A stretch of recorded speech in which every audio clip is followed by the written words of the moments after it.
Welcome to the show. You know who I am, Tigo, and you're watching Expert Talk with Tigo.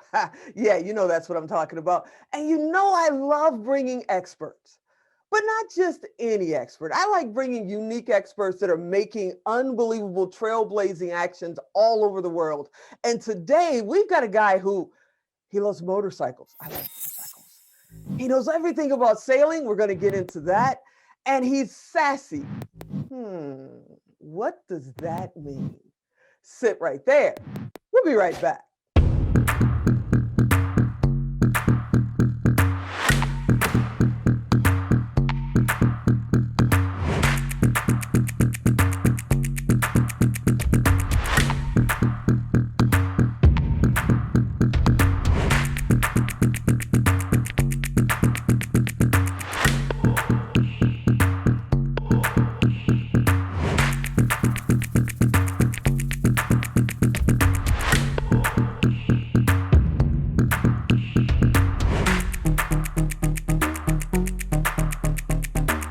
Hey, everybody, welcome back. And let's welcome Josh to the show. Hey, Josh, what's happening?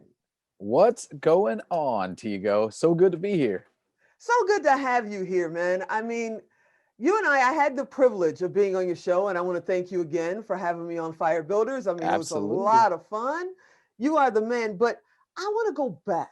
We're going to get to Firebuilders. Everybody, hold on, hold on. We're going to get there, but I want to go back because you've had a very interesting life. You're not the super geek like me that sits in a dark room and just creates stuff. You're that guy. I mean, you were like a captain of a ship or something, right? That's right. That's right. Yeah, it was I did not take a traditional coding software development background, not at all.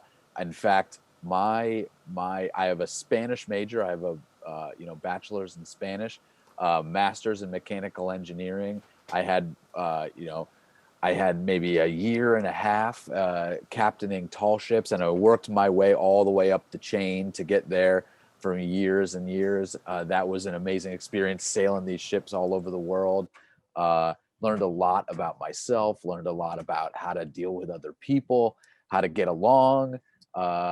And then I went, I developed a whole bunch of machinery and things for the entertainment industry. So a Wow. lot of stuff that like Cirque du Soleil uses and everything. So it's just Wow. been a whole bunch of different crazy things that have led up to all of this software stuff. Okay, so you kind of skipped past it. You said something about tall ships. Now, I'm from Chicago. A tall ship is something in a tub that a little kid plays with. What is a tall ship versus like a regular sailboat? Like how many people can get on it? What does that mean? So it's not necessarily size so much as it is the style. So these tall ships are like the pirate ships that you would see in the movies, kind of thing, right? Ooh. They're traditionally rigged sailing vessels. They operate the same way they operated back in, the 1800s, so to speak. So that's essentially, these tall ships are absolutely incredible. They're all over the world. They have crews everywhere from like 3 people to 50 people. And I sailed on a number of these things all in my 20s.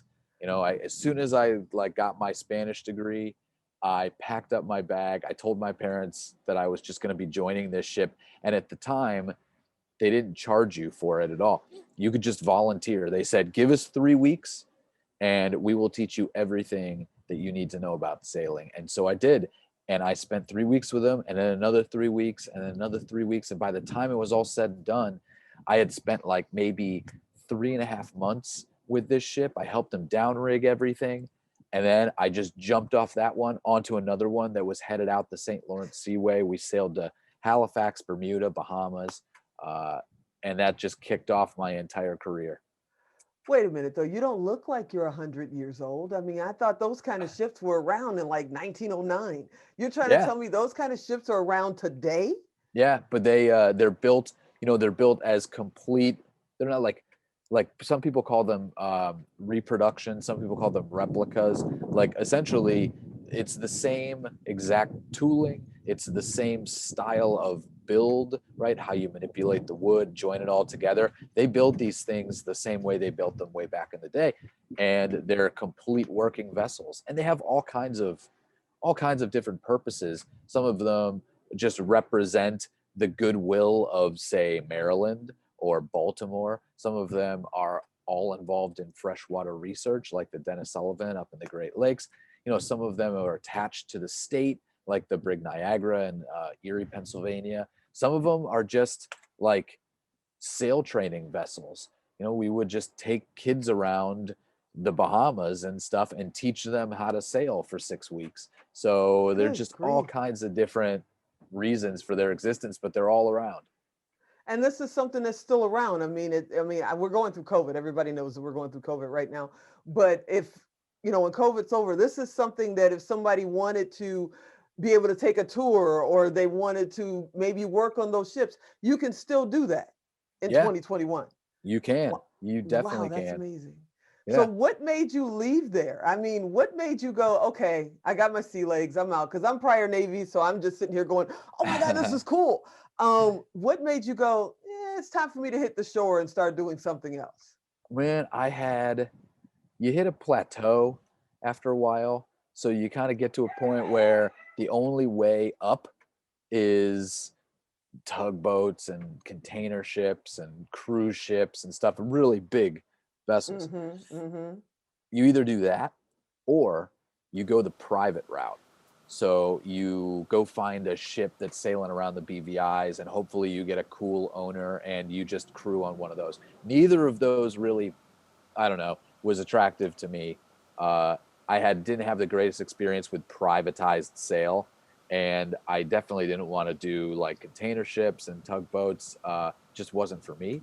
So I quit it all, and I actually sold a whole bunch of stuff. I moved off the boat that we were living on Key West, and I just flew to India, and from there bought a motorcycle in New Delhi and spent like the next 2 months realigning my life as I rode to Tibet on this bike through the Himalayas. So that like capped off the tall ship experience. You are like modern day Indiana Jones or something. It's like who Maybe. who gets on a plane and goes to India and says, "Okay, I'll get a motorcycle and just go for it." What made you decide to pick India? You could have went anywhere in the world for one. Why did you pick that? And why motorcycle touring? Other than, of course, motorcycles are cool. I love them. Well, I'll tell you, India was really attractive because the cost of living was low, and we didn't have a lot of money at the time, so that was attractive. In fact, the two most expensive things about that entire trip, getting there and all of the shots that you need to get there before you actually arrive. Those are the two most expensive things. Everything else, absolutely 100% affordable and amazing. I just loved India. I really loved it. I liked the lawlessness of it, and technically you can't as a foreigner like buy a motorcycle there, but Right. there are ways around it, and so you just kind of figure it out. Everything like happens in India. It just all works out, and the reason that I chose the motorcycle was because way back in the day, reading Zen and the Art of Motorcycle Maintenance and talking about how these, when you're on a bike, you're a part of the environment. You're not separated from it so much. And Yeah, because of you are. It is a feeling that I can't explain. I've had my motorcycle license longer than you've been on this planet, since 1983, I think it was when I got my motorcycle almost license. longer. I was born in it. Almost longer. You're born in 80? Yeah. Okay. So it's still, you're a baby. 1983. And it's an experience that you just, once you get off of them and you're not on them for a while, you still have that burning desire to get back out there and really enjoy the environment, because you got to be so conscious of everything when you're Oh out there. yeah. You can't just drift off that you can in a car, Oh you got to yeah. be completely conscious of everything, because a rabbit crossing the road could take you out. So I'm sitting here thinking there's got to be people that are watching that are either, they're boomers and they've finished their first career and now they're refiring on their second, and they're going, man, I've always wanted to sail. I've always wanted to get on a motorcycle and just let my hair down and go, and then there's got to be young people that are going, I've been trapped in a building or a house for a year with this COVID stuff. Man, when this is over, I'm going to get me a motorcycle. I might go to India or the Bahamas, or I might go get on a sailboat. What would you tell them? What tips would you tell them for traveling internationally? And what tips would you tell them about, is it still a good thing to do? Get on a motorcycle and go? It's always a good thing to do, in my opinion. Mine too. So I think, honestly, I think people that want to do that now have a harder time, not because their circumstances are harder. It doesn't matter how much you prepare for these trips, things are still going to go wrong, but that's the fun of it. That's the challenge, right? The fact that it's challenging you in all of these different ways. Those are the kinds of experiences that, one, will just stretch you and make you grow, but two, those are the things that you will 100% remember when you come back years and years from now. When you reflect on the trip, you're going to be like, man, I can't believe that happened to me, and then we survived, and that kind of thing. So the reason that I think that it's harder for people is because when I did it, the sailing thing was 2002. 2002 was the very first time that I was on the boat, and the motorcycle thing was 2008. And coming from a tall ship world, I did not embrace technology at all. I barely had a cell phone. I wasn't really using email at all. So the reason I say that is because now that it's so easy to get information, if you wanted to look up, oh, what do I need to do to ride a motorcycle to Tibet, you can Google it and you'll get all of these opinions about it, most likely from people that have never done it. that have never done it, right? Some people will have, listen to them, but the people, it's just harder because you're going to get a whole lot of reasons why you shouldn't do it. And I just wish that you would push that all aside, just make up your mind and go do it and find out for yourself, because most of those people are dead wrong. So, Well, yeah. Go ahead. No, go ahead. So yeah, that's what I would say. That would be my advice, is that, like, prepare, of course, like, look up what you're going to need. You're going to have to, if you go to India, you're going to have to get a whole bunch of shots, and you're going to have to probably get some anti-malarial pills, and there's a way that things are done, but don't expect to know it all, right? Just go there and experience and live in the moment. And I promise you, things will work out. You have had a wide variety of life, and I love that. I'm one of those people, when I was a child, I listened to them say, if I woulda, coulda, shoulda, and I said, I never want to say that. And I've lived all over the world and stuff because I wanted to just go do it and figure it out. But what is the one thing that you haven't done? What is something that you said, I'm going to do it when I get 50, or maybe when I'm finished with this humongous project, I'm going to take 6 months and just go. Is there something in your wheelhouse that you haven't done yet? There's a couple of things. I mean, well, honestly, one big thing, at least for me, like, one big thing, I've always wanted to learn how to play blues piano. Okay. Always. I've just thought that it was the coolest thing ever. And I've never really been able to do it because I've never had a place of my own, like an apartment. I've always been moving around, or I've been living on the boat and stuff. Yeah, you can get a keyboard, but it's just not quite the same. Like, I want the weighted feel. I want to, like, jam on this thing, And that's something that I have yet to be able to actually materialize. It'll happen, though, I promise. That is so cool. Now I have this visual of you with the perfect hat on, not a cigarette, but something hanging from your lip right here. And you're in New Orleans in a club and Yeah, that's right. just, killing it. And we bring in cameras because, like, he did it. I'm going to do it. I'm going to follow you. When you do it, I'm going to follow you. All right. You're a very successful entrepreneur. Your business partner, I'm going to call him that, Elvis. We've been hearing him in the background back there. Elvis is so cool. I can't wait, because you promised you were going to work on getting autograph cards. I'm going to hold you to it. That's right. I cannot wait to get my autograph card from Elvis the Rooster. You know I'm going to put it right behind me and have everybody go, what the heck is that? But you have shifted off to yet another adventure. And now you're sassy. I mean, you're doing, and if people don't know what that means, you're doing software as a service. You're actually building software platforms and information type things. And you're your own show host. You have a thing called Firebuilder. What is that all about? What are you doing now? Well, so both the show and the software share the same name. Uh, Okay. and actually, the software came first, and Fire Builders Live, the show that you were on, amazing. We had an amazing time. Uh, Thank you. It was so much th- fun. that show was essentially in response to me not being able to travel and not being able to promote the software itself. And so I was like, screw it, I'll just bring people to me, and that's how the whole thing started. And then it just grew uh, with amazing people, amazing guests, and referrals and stuff. So the software, I've always loved software. I learned a lot of coding and programming theory, and wrote a lot of programs in doing the master's of mechanical engineering. It was in Boston. I actually taught a programming language called MATLAB for like 4 years. Uh, Wow. so, so I understood the concepts, but I also knew that software was going to be the way that I wanted to add value to the world and do it on my own terms. I can be like as creative and as like technically proficient as possible. So when I was working as an engineer, I decided to teach myself how to create mobile apps. I created 3 of them. I Wow. worked with a developer over in India, some developers in the Ukraine. I worked with graphic designers and stuff, pulled it all together for like absolutely nothing. I mean, I really did. I really watched how much I spent and did it the right way from the ground up.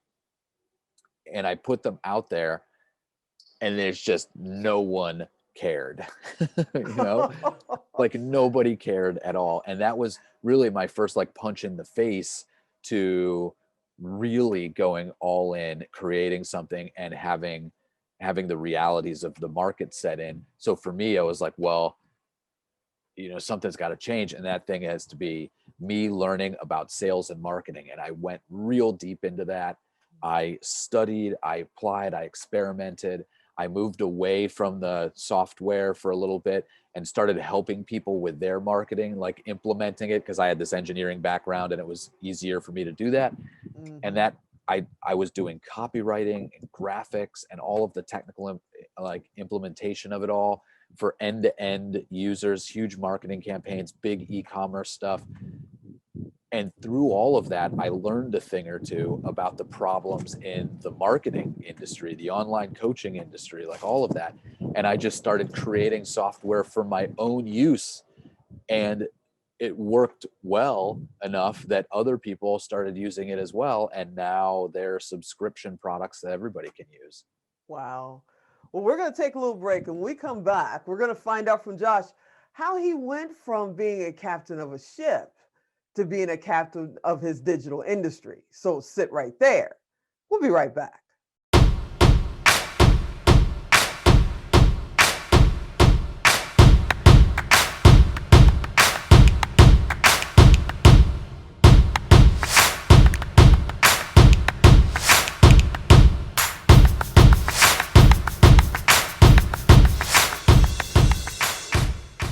Hey, everybody, welcome back. You know where you are, Expert Talk. And guess who I am?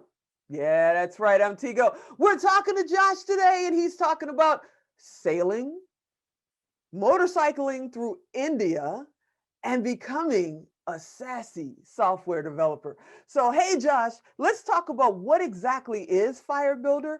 Where do they find it? Where do they find your show? Let's get into that stuff. Dig in. Okay, let's do it. Well, so Fire Builders, the software, right? This thing I created. I here's the context. I built this as an MVP for my mom. Like she was the very first customer. She was the person that I actually built this software for. That's so Before cool. I was thinking that it was going to be like this big thing and people are going to use it and stuff. I built this for her because she needed help. She was an author. She is an author, but she was writing a book and she needed help writing every day. And she leaned on me a little bit to help her break it down and have her like write just a little bit. She was in this just slump. So instead of talking to her on the phone every day, because I needed to work too, I was like, man, maybe there's something that I can create that will give her this intimate feeling of me being there every day and supporting her and motivating her, but at the same time, right, helping her break down her own goals into little simple steps that she can follow. And do it for 30 days consistently, right? So that I Okay. would create this thing, press play, 30 days later, emerge and see what happened, right? And how she did. Well, she used it for 30 days, and 30 days later, she's like, this was the coolest and most amazing thing I've ever experienced. I got so Yes. much done. And not only did I get it done, like it helped me kind of break this stuff down into simplistic steps, but the fact that it was from you really made the difference, right? It was from somebody that I wanted their approval almost. Right. And that pinged off this idea for me that that is a huge portion of accountability that most apps out there just completely ignore, right? Mm-hmm. It's one thing to have a to-do app, right, and it'll get some reminders and stuff. It's another to get those reminders as a narrative, as a story from somebody that you respect and that you want to get closer to. So that's how Firebuilders started, and now coaches and consultants use it to scale their personal attention and develop relationships with 10, 100,000 people all at the same time and all with the touch of a button. So you built a virtual Josh. I built a whole bunch of I built a cloning machine for Josh. And so then other people started using it, right? They started Right. asking if they could break down their goals, even though they didn't know me. Like We Josh probably had, need to use it. yeah, I was like, are they still gonna use it? Like they don't know who I am and stuff, but they did. And then it got to a point where coaches saw what was going on and said, hey, this is a really cool idea. But I don't want the stories to be from Josh. I want them to be from me. I have 100 people in a mastermind. I want to hold them accountable in the same way that you held your mom accountable. Right. So it caused me to totally revamp the entire thing. I reimagined it. I created a second MVP, white labelable this time, where it's totally customizable branding wise. And I had paying customers for that. And once you do that, you know you're on the right track. And then we just built the software from the ground up. So what's it been like? Because that's an amazing, I mean, accomplishment. You have flipped the Thank you. coin and getting people to understand that, as a person who has coached people for years and years in production and media, trying to get them past these little red lights and little green light fears that they have. But they're used to being out.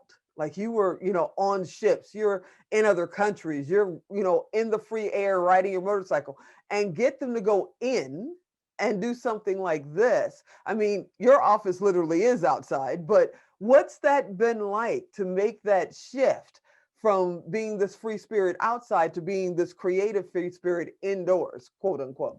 Well, I'll tell you, it's been, I don't think it's been that big of a change for me. I've always been a really balanced person when it came to like the technical stuff and figuring that out, and then mixing that and balancing that with just this like passion to go out and just tackle things and go explore and be more creative.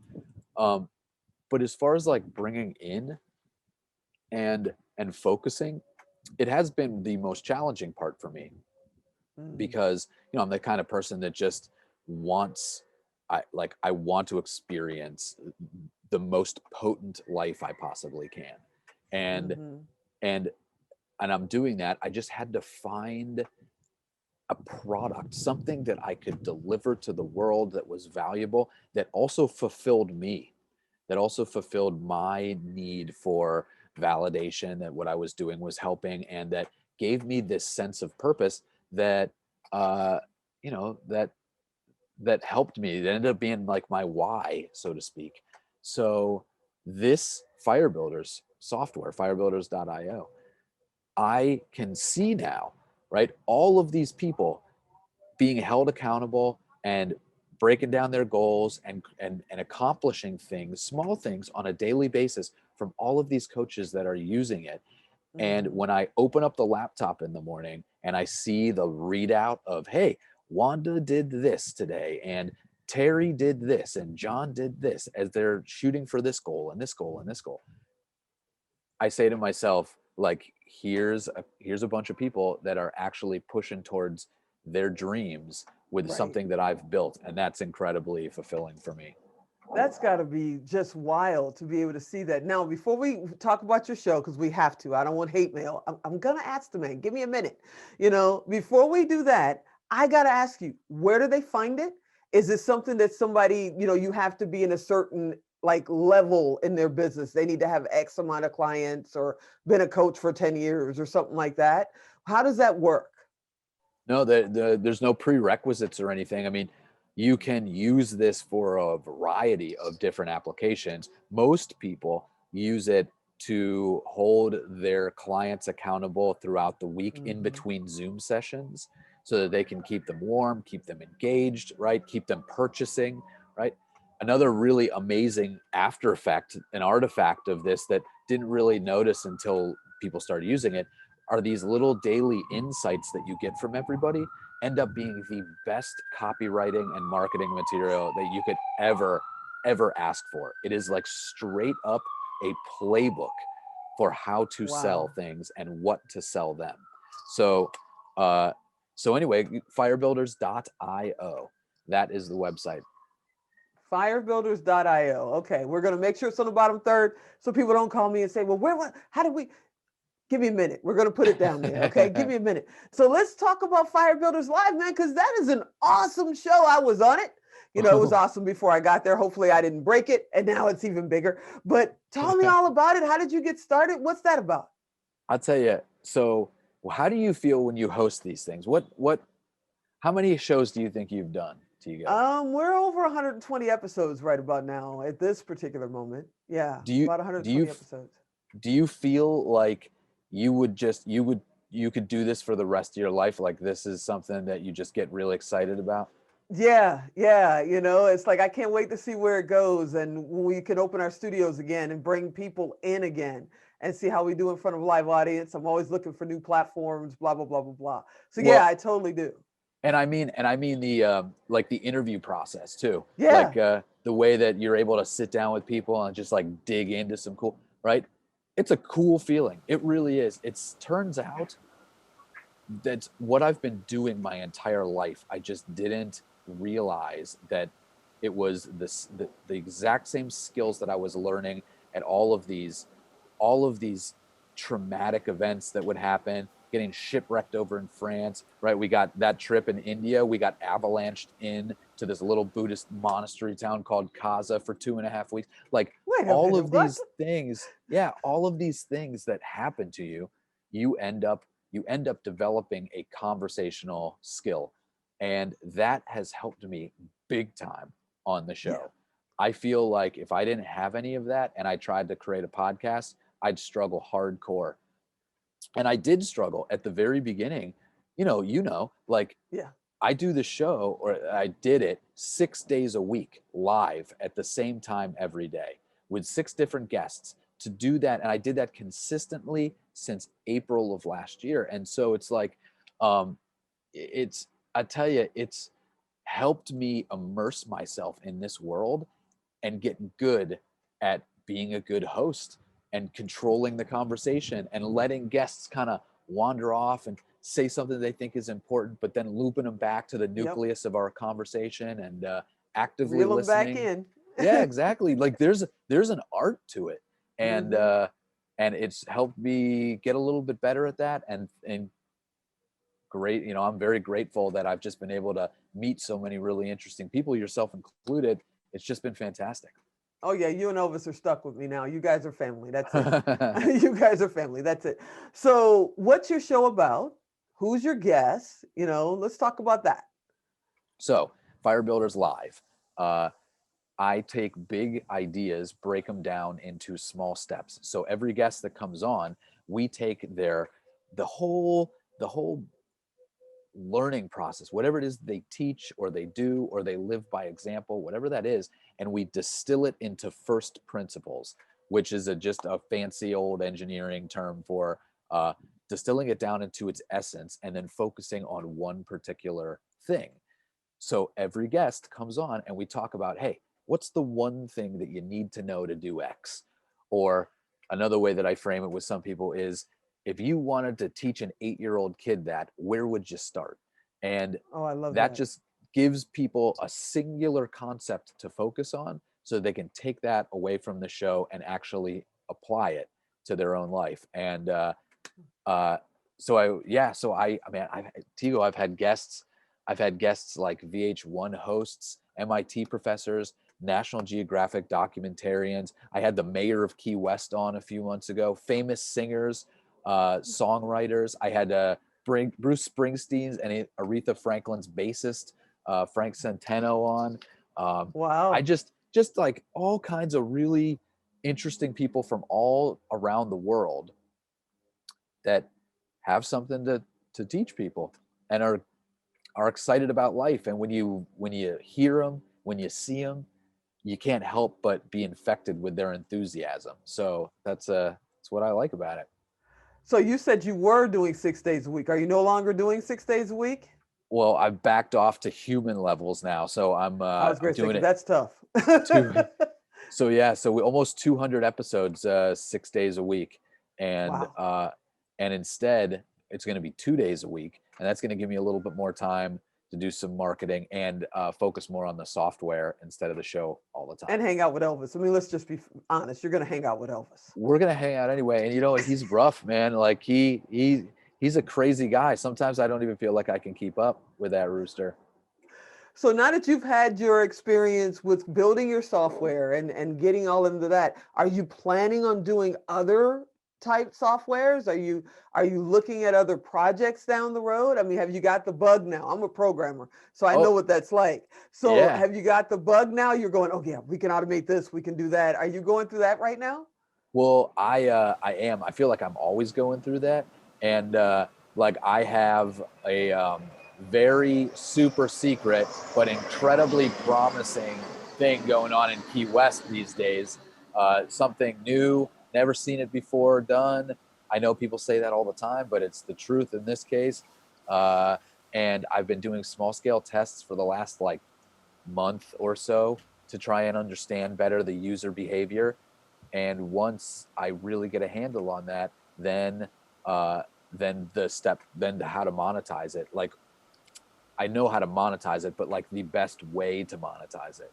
Uh, so that's an exciting thing, and that has to do with a bunch of automations and stuff that's pretty hands off as well. So I got some cool things in the works. He got some cool things in the works. And then people that are out there are going, well, I'm not techie and I don't know what he's talking about. Yeah, but you use Facebook, man. You go on Instagram. Guess who did all that? All us techie people. Y'all get to enjoy the other side of it. But somebody like Josh has to build it first. Can you Yeah. imagine if we didn't have Facebook, where we'd be right now, especially during something like COVID?